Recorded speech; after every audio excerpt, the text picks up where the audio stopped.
Morning bulletin. ఇక వార్తా వివరాల్లోకి వెళ్తే, తల్లి అంటే కేవలం మాటలకే పరిమితం కానిదని, ఆమెని కనిపించే దేవతగా భావించాలని టీడీపీ నేత నారా లోకేష్ అన్నారు. మాతృదేవోభవ సారాన్ని గుర్తు చేస్తూ అమ్మనే మనకి నడక నేర్పే తొలి గురువు, బాధ్యతలు నేర్పే మార్గదర్శిగా అభివర్ణించారు. తన భవిష్యత్తు కోసం జీవితం త్యాగం చేసిన అమ్మకు కేవలం డబ్బులు ఇవ్వడం కాదు, గౌరవం ఇవ్వాలన్న ముఖ్యమంత్రి చంద్రబాబు మాటలను గుర్తు చేశారు. ఇక్కడ ఉన్న ప్రతి తల్లికి వందనం చేస్తూ అమ్మను గౌరవంగా గుండెల్లో పెట్టుకొని సంరక్షించాల్సిన బాధ్యత ప్రతి ఒక్కరిదని లోకేష్ స్పష్టం చేశారు. ఈ సందేశంతో ప్రతి ఒక్కరూ తల్లిని గుర్తు చేసుకుంటూ ఆమె సేవలకు అంకితం అవుతామని పేర్కొన్నారు. తల్లిని గౌరవించడం మన సంస్కృతి హృదయమేనని, ఆమె ఆశీర్వాదం ఎప్పటికీ మనకు కలిసి వచ్చేదేనని హృదయంగా వివరించారు. ఉద్యోగాలు వస్తే గురు సాక్షాత్ పరబ్రహ్మ తస్మై శ్రీ గురువే నమః అంటే ప్రతి విజయం వెనకాల గురువు ఉంటారు. బ్లాక్ బోర్డ్ మీద చాక్ పీస్ తో అక్షరాలు రాసిన ఛాంపియన్స్ మన గురువులు. క్లాస్ రూమ్ లో చదువుతో పాటు జీవిత పాఠాలు చెప్పేది మన గురువు. స్టూడెంట్ ర్యాంకులు కొడితే ఆనందపడేది మన గురువు. స్టూడెంట్ కి ఉద్యోగాలు వస్తే గర్వంగా చెప్పేది మన గురువు. అందుకే మనం ఎంత ఎదిగినా, ఎంత పైకెళ్ళినా మన గురువుని, ప్రత్యేకంగా మన పాఠశాలని మనం జీవితాంతం గుర్తు పెట్టుకోవాల్సిన అవసరం ఉంది. మాతృదేవో భవ, అమ్మ అంటే 2 అక్షరాలు కాదు, కనిపించే దేవత.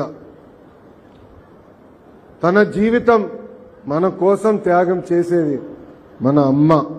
మన భవిష్యత్తు కోసం అహర్నిశలు కష్టపడేది మన అమ్మ. మనకి నడక నేర్పేది అమ్మ, మనకి బాధ్యత కూడా నేర్పేది అమ్మ.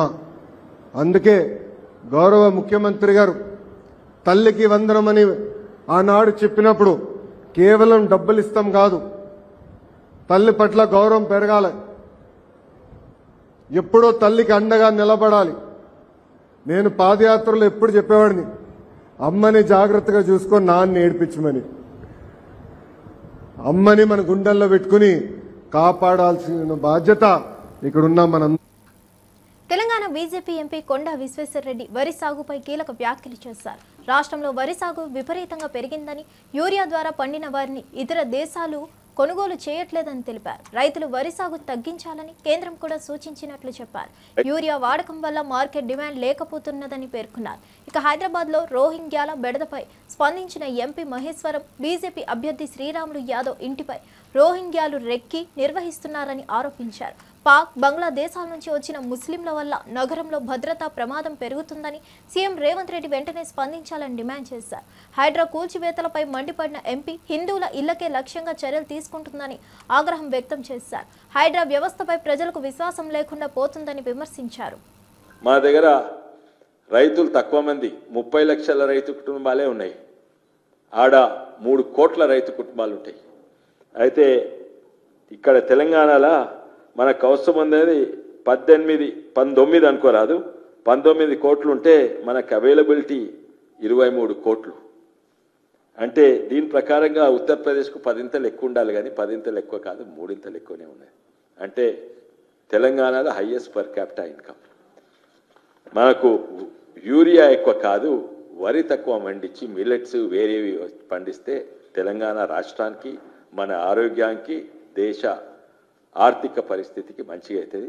వాడాలి. ఇప్పుడు నడ్డా గారిని అడిగినారు, నడ్డా గారు ఇస్తా అన్నారు, కానీ మన డైరెక్షన్ తప్పుంది. ముఖ్యమంత్రి గారికి విజ్ఞప్తి ఏంటంటే మన డైరెక్షన్ మారవన్రి, వరి తక్కువ వండియన్రి, యూరియా తక్కువ వాడనని నేను విజ్ఞప్తి చేస్తున్నాను.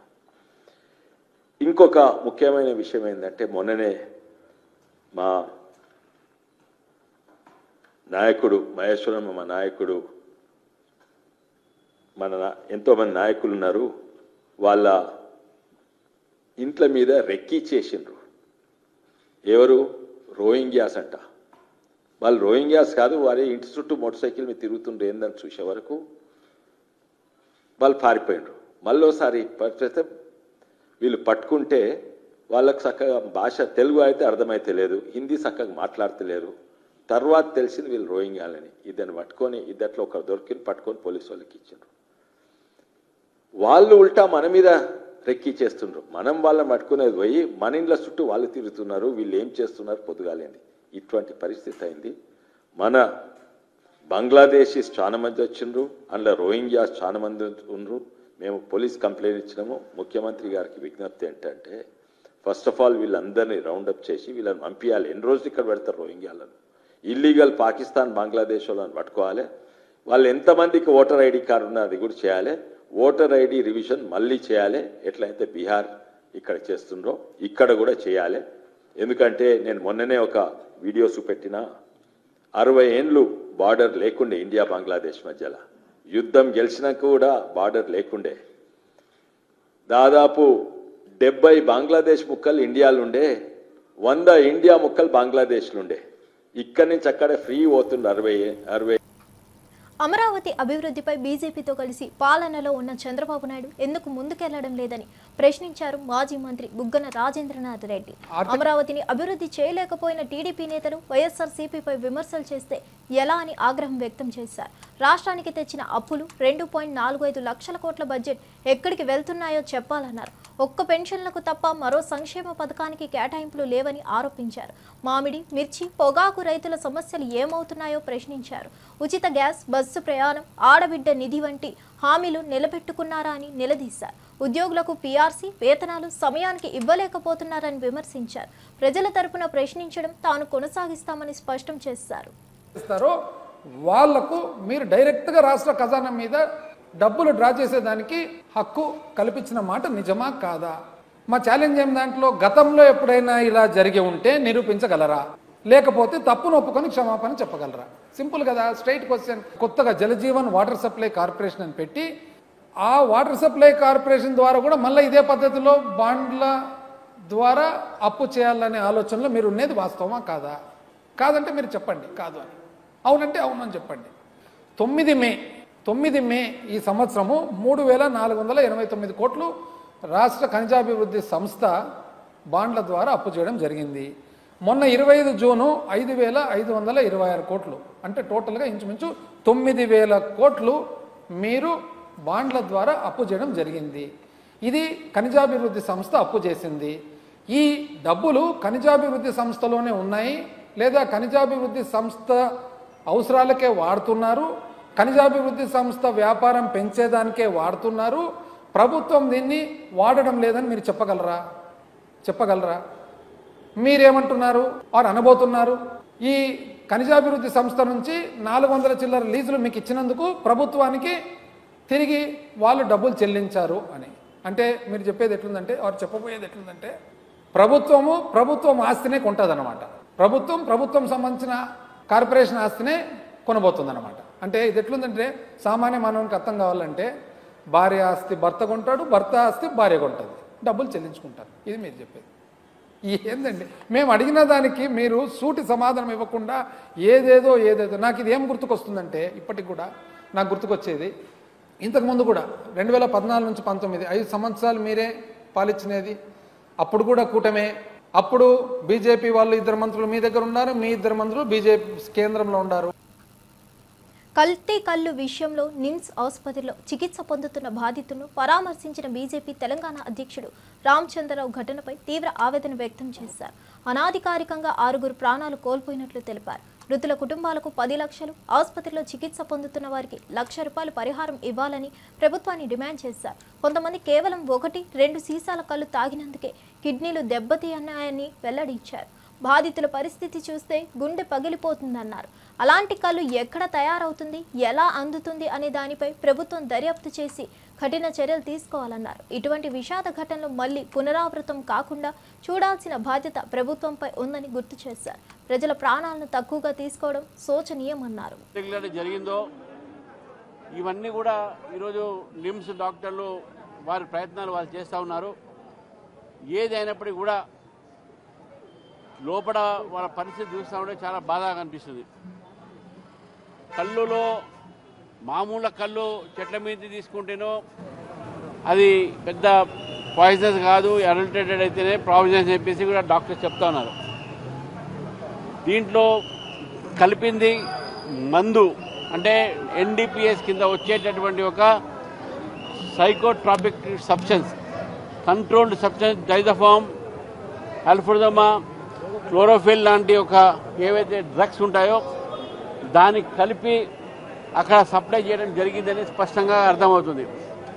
ఒక్క బాటిల్ 2 బాటిల్ తాగిన వాళ్ళు ఉన్నారు, వాళ్ళ కిడ్నీలు ఫెయిల్ అయినాయి.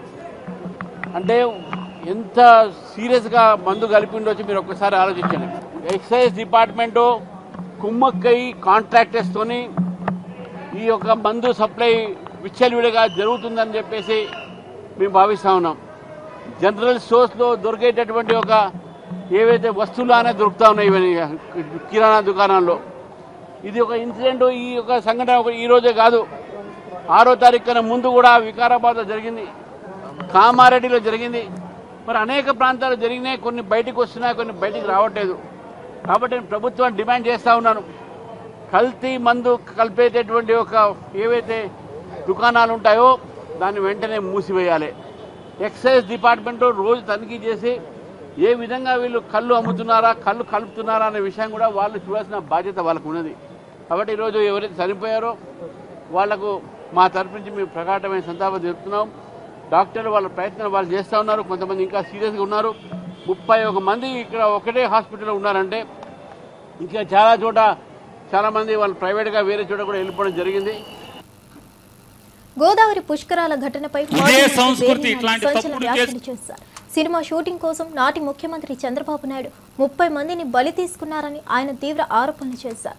వైఎస్ జగన్ సీఎం అయ్యాక ఆ కుటుంబాలు ఎవరైనా ఒకరు కంప్లైంట్ ఇస్తే సెక్షన్ 302 కింద చంద్రబాబు ముద్దాయి అవుతాడా అవ్వడా అని పేర్ని నాని ప్రశ్నించారు.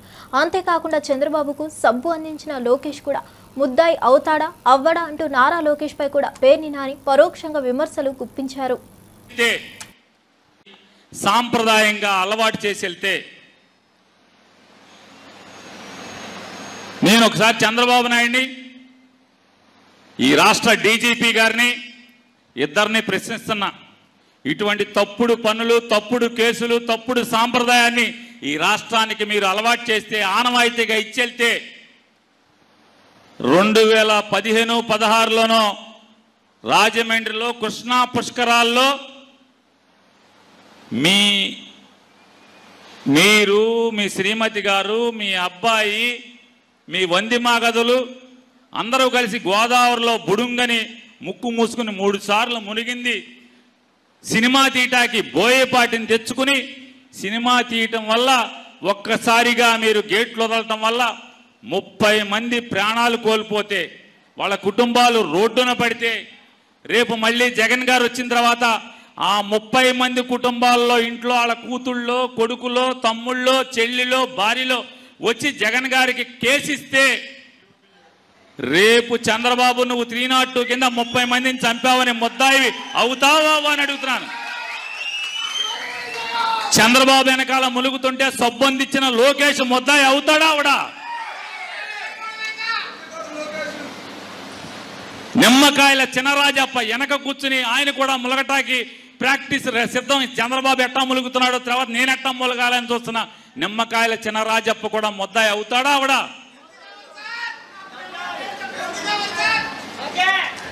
అవుతాడా అవడా? గుంటూరులో పేదరికాన్ని ఎరగా వేసి పారిపోవడం, దాగిపోవడం తన స్వభావంలో లేదని స్పష్టం చేశారు వైఎస్ఆర్సీపీ నేత నల్లపరెడ్డి ప్రసన్నకుమార్ రెడ్డి. తన తండ్రి నల్లపరెడ్డి శ్రీనివాసులు రెడ్డి లాంటి ధీరుడి రక్తమే తనలో నడుస్తుందని గర్వంగా చెప్పారు. ఎంతటి సవాళ్లు వచ్చినా ఎదుర్కొనే ధైర్యం ఉందని, భయపడే ప్రసక్తే లేదని తేల్చి చెప్పారు. రాజకీయాల్లో మారిన పరిస్థితులు, ఎదురవుతున్న ఒత్తిళ్లు తనపై ప్రభావం చూపలేవన్నారు. ప్రజా సమస్యలపై పోరాడటంలో ఎప్పుడూ ముందుండే తానని పేర్కొన్నారు. వైఎస్ఆర్సీపీ తరఫున మరింత బలంగా ముందుకు వెళ్లేందుకు సిద్ధమయ్యే క్రమంలో ప్రత్యర్థులు ఆత్మవిశ్వాసం దెబ్బతీసే ప్రయత్నాలు చేస్తున్నారని మండిపడ్డారు. పోరాటమే తన నడక అని, ప్రజలు ఇచ్చిన నమ్మకాన్ని నిలబెట్టుకుంటానని ధైర్యంగా ప్రకటించారు. భయపడేది మనలో లేనే లేదు, మా కుటుంబంలో లేనే లేదు. ఎంత దూరమైనా పోతాం, ఎంత ఫైట్ అయినా చేస్తాము. మాకు ఆ బుద్ధులు లేవు. దాంకోవాలా, బెయిల్ వచ్చేదాకా అక్కడ ఉండాలా, ఇక్కడ ఉండాలా, ఎవరికి కనబడకూడదు అనేది నా మనసులోనే లేదు. నిన్న అనుకొని నొప్పి ఎక్కువగా ఉంటే మెడ్రాస్ పోయి చూపించుకొని ఈరోజు మార్నింగ్ బయలుదేరి వచ్చాను. ఎందుకంటే నిన్న సాయంత్రం 4 అయిపోయింది చెన్నైకి పోయి చూపించుకొని వచ్చాను. అదంతా హాస్యాస్పదం. ఆయన కనబడడం లేదు, ఏడవపోతాను నేను. రండి, ఇప్పుడు వస్తారా, అరెస్ట్ చేస్తారా, తీసుకెళ్ళండి. నేనే పిలుస్తున్నా కదా పోలీస్ డిపార్ట్మెంట్ని, ఆమెని ఆ రాజమాతనే దగ్గర పెట్టుకొని రమ్మనండి, అరెస్ట్ చేసి తీసుకెళ్ళమనండి. నాకేం అభ్యంతరంలా, జైల్లో పెట్టినా హ్యాపీగా ఉంటా. కానీ జరిగిన దాని మీద మాత్రం పోలీస్ డిపార్ట్మెంట్ నిజాయితీగా ఎంక్వైరీ చేసి అరెస్ట్ చేయాలి.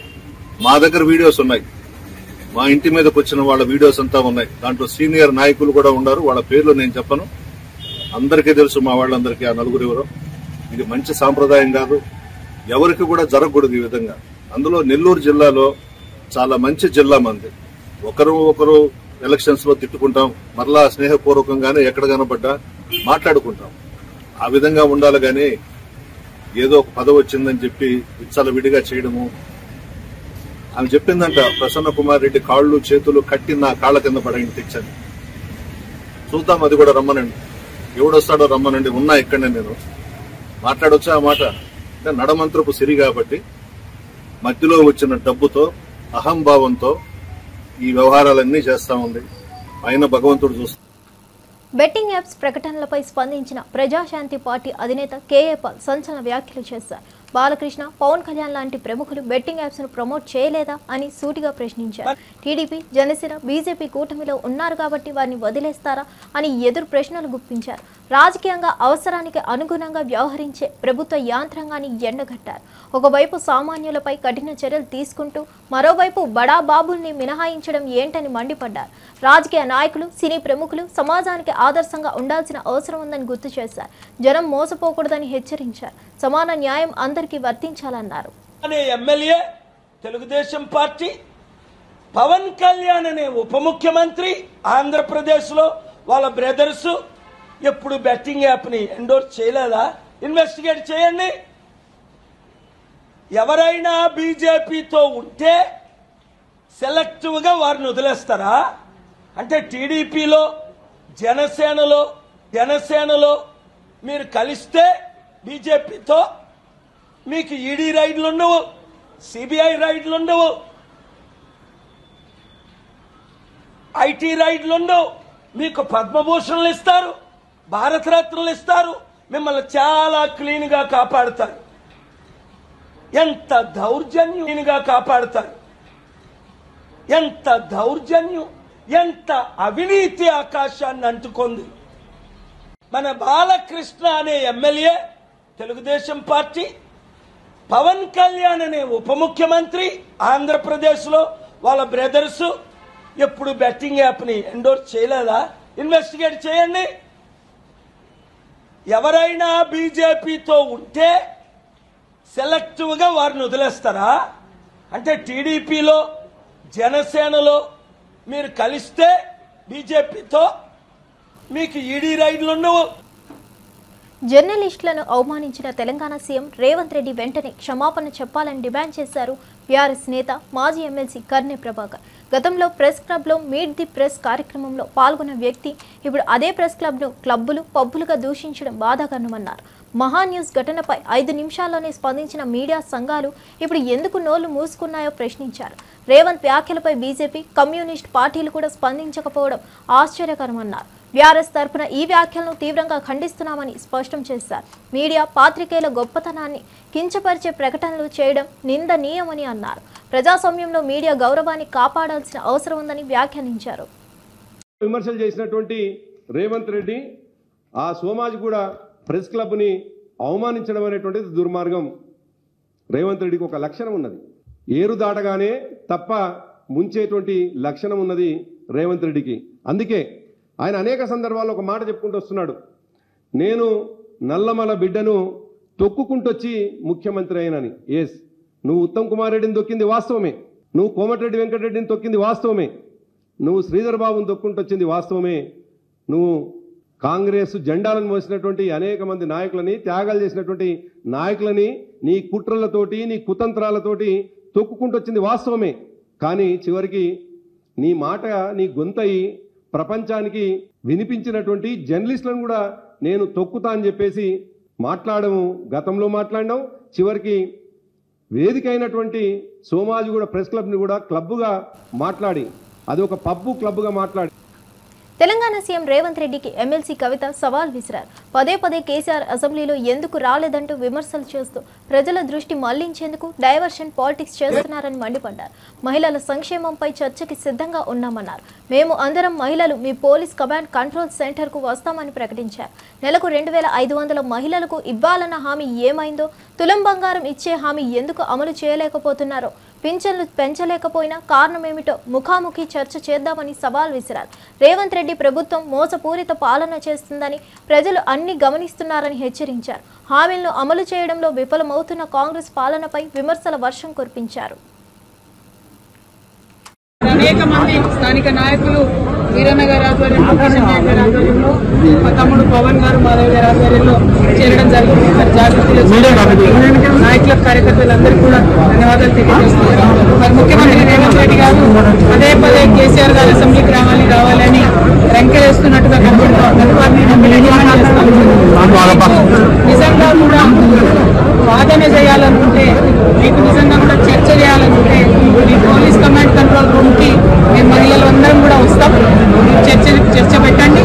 ఎందుకు 2500 రూపాయలు నెలలకు మహిళలకు ఇస్తానని ఇవ్వడం లేదు, ఎందుకు తులం బంగారం ఇస్తలేరు, ఎందుకు 2000 నుంచి 4000 చేస్తాన్న పెన్షన్లు పెంచడం లేదో తప్పకుండా చర్చిద్దాం. అంతేగాని చీటికి మాటికి కేసీఆర్ గారి పేరు చెప్పి మీరేదో డైవర్షన్ పాలిటిక్స్ చేయాలని చూస్తే తెలంగాణ ప్రజలేమో అమాయకులు కాదు. మీరు చేయనటువంటి విషయాన్ని ఖచ్చితంగా వెంటబడతాం. మీరు చేసినామని చెప్తున్న విషయాల్లో ఉన్నటువంటి మోసాన్ని కూడా ఎండగడతామని చెప్పి ముఖ్యమంత్రి గారిని నేను డిమాండ్ చేస్తా ఉన్నాను. Thank you. జై తెలంగాణ. అమ్మ తర్వాత అంత పవిత్రమైన పదం కమ్మ అని పేర్కొంటూ కమ్మ కులాన్ని కావాలని కించపరిచే వ్యాఖ్యలు చేస్తుండడం బాధాకరమని పేర్కొంది కమ్మ గ్లోబల్ ఫెడరేషన్. మా favourite IPL team Sunrisers. భారత జట్టుపై మాకు గర్వం ఉందని తెలిపింది. అయితే పసుపు రంగు కారణంగా చెన్నై సూపర్ కింగ్స్ ఆస్ట్రేలియాను మెచ్చుకుంటే కమ్మవారన్న వ్యాఖ్యలు చేయడం అభాసపరిచేదిగా ఉందని స్పష్టం చేశారు. కులాన్ని రంగుతో లింక్ చేస్తూ అపార్థాలు సృష్టించడాన్ని తీవ్రంగా ఖండించింది.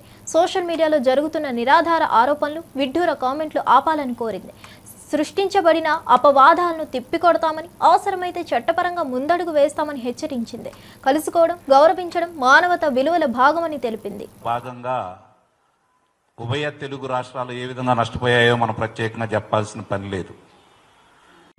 ఇది ఒకసారి కాదు, 2 సార్లు కాదు, 3 సార్లు కాదు. ఇన్సిడెంటల్గా అయితే 1 సెకండ్ ఉంటుంది, 5 సెకండ్లు ఉంటాయి, 10 సెకండ్లు ఉంటాయి. కానీ 2 నిమిషాలు 10 నిమిషాలు ఒక స్క్రిప్ట్ రెడీ చేసి, ఆ స్క్రిప్ట్లోకి 8 పాయింట్లు రెడీ చేసి, ఏది మీకు ఇష్టమైన క్రికెట్ టీం ఏంది, మీకు ఇష్టమైన ఐపీఎల్ టీం ఏంది, మాకు ఇష్టమైన మన ఐపీఎల్ టీం ఏంటి చెప్పండి. మన ఐపీఎల్ టీం ఏంటి? Sunrisers. మన ఐపీఎల్ టీం వచ్చేసి చెన్నై సూపర్ కింగ్స్ ఎట్లా అవుతుంది? ఎందుకంటే వాళ్ళు ఎల్లో జెర్సీ వేసుకుంటారు కాబట్టి. అంటే మీరు ఏం చెప్పి తెలుసుకున్నారు? మీకు ఇష్టమైన క్రికెట్ టీం ఏంటి? మనకి ఇష్టమైన క్రికెట్ టీం మన ఇండియా టీము. మరి మీరేం చెప్తారు? దాంట్లో ఆస్ట్రేలియా అని చెప్తారు. ఎందుకంటే ఆస్ట్రేలియా జెర్సీ వచ్చేసి ఎల్లో. అంటే మీరు ఏం చెప్పి తెలుసుకున్నారు? కమ్యూనిటీకి ఎల్లోకి మీరు ఎట్లా ముడిపెడతారు? ఇది దారుణం కదా. అంటే ఎవరికి తెలియదని ఇవన్నీ ఏదో వాళ్ళు చెప్పడం. మహబూబాబాద్ జిల్లా గూడూరు మండలం భూపతిపేట గ్రామంలో మానవత్వాన్ని ముంచెత్తే ఘటన వెలుగులోకి వచ్చింది. వృద్ధ తల్లి ఒకరిని 4 కొడుకులు తిండి పెట్టకుండా గ్రామ రైతు వేదిక వద్ద వదిలేశారు. చలికి తట్టుకోలేని పరిస్థితిలో తేలికపాటి చెద్దరితో వణుకుతున్న ఆమెను చూసిన స్థానికులు స్పందించి బాధితురాలికి అండగా నిలిచారు. కన్న తల్లిని ఇలాంటి విధంగా వదిలేసిన కొడుకుల పట్ల ఆగ్రహం వ్యక్తం చేశారు. వృద్ధురాలికి తగిన వసతులు కల్పించాలని అధికారులు వెంటనే స్పందించాలని కోరారు. తల్లికి తిండి పెట్టకపోవడమే కాదు, ఆమెను ఏకంగా వీధిలో వదిలేయడం హృదయాన్ని కలిచివేసింది. మానవతా విలువలు పోయిన ఈ యుగంలో ఇలాంటి ఉదాంతాలు తీవ్ర దిగ్భ్రాంతికి గురి చేస్తున్నాయని స్థానికులు ఆవేదన వ్యక్తం చేస్తున్నారు.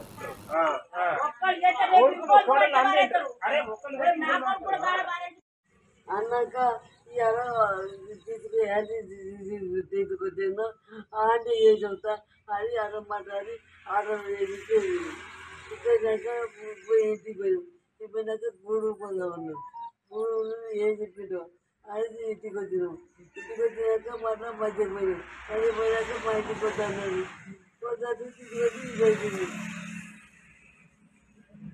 ఇక్కడ తీసుకొచ్చి చేసిన నాయకు కూడా నీ కొడుకు తీసుకొచ్చిన నాయకు చిన్న కొడుకే భార్య అన్నది.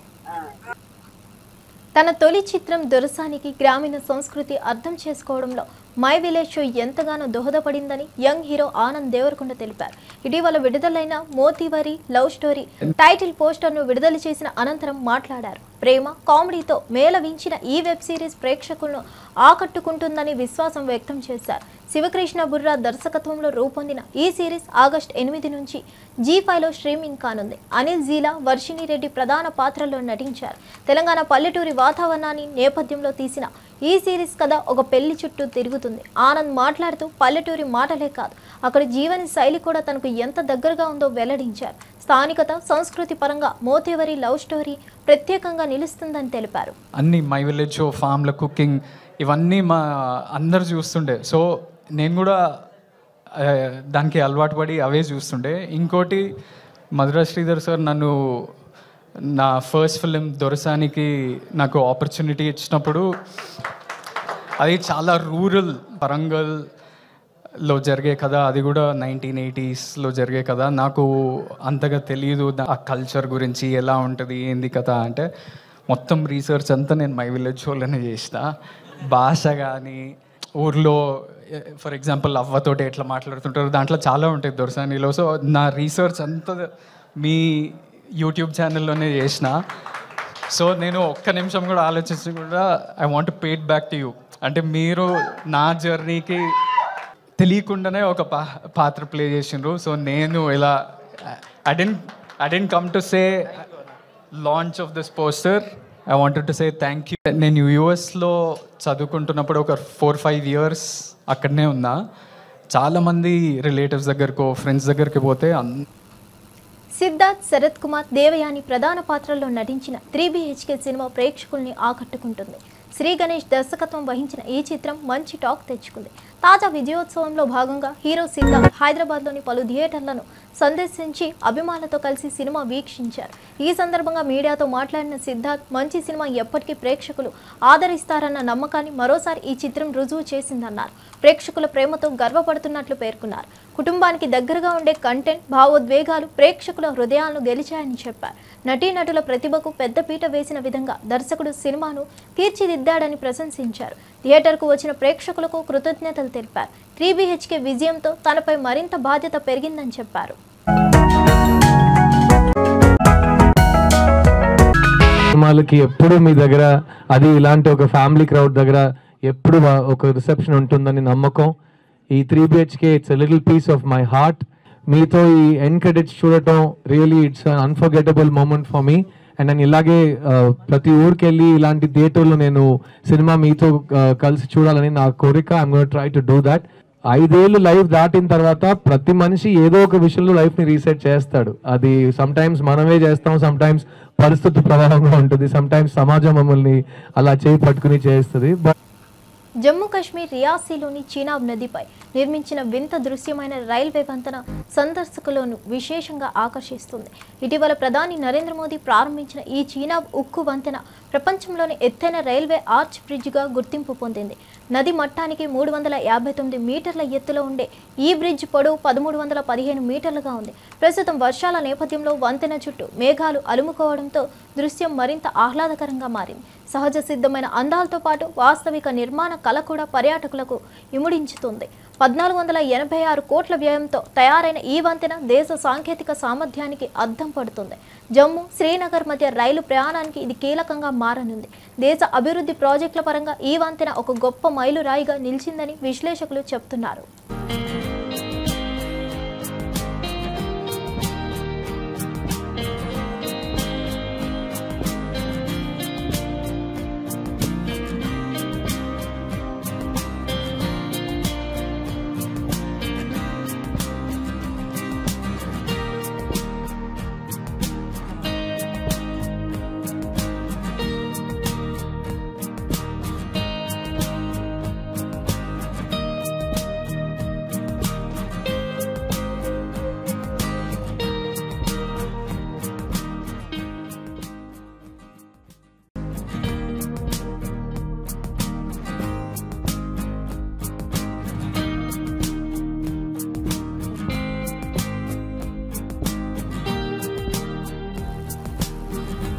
ఇవండి ఈనాటి విశేషాలు. మరో బులెటిన్తో మళ్ళీ కలుద్దాం.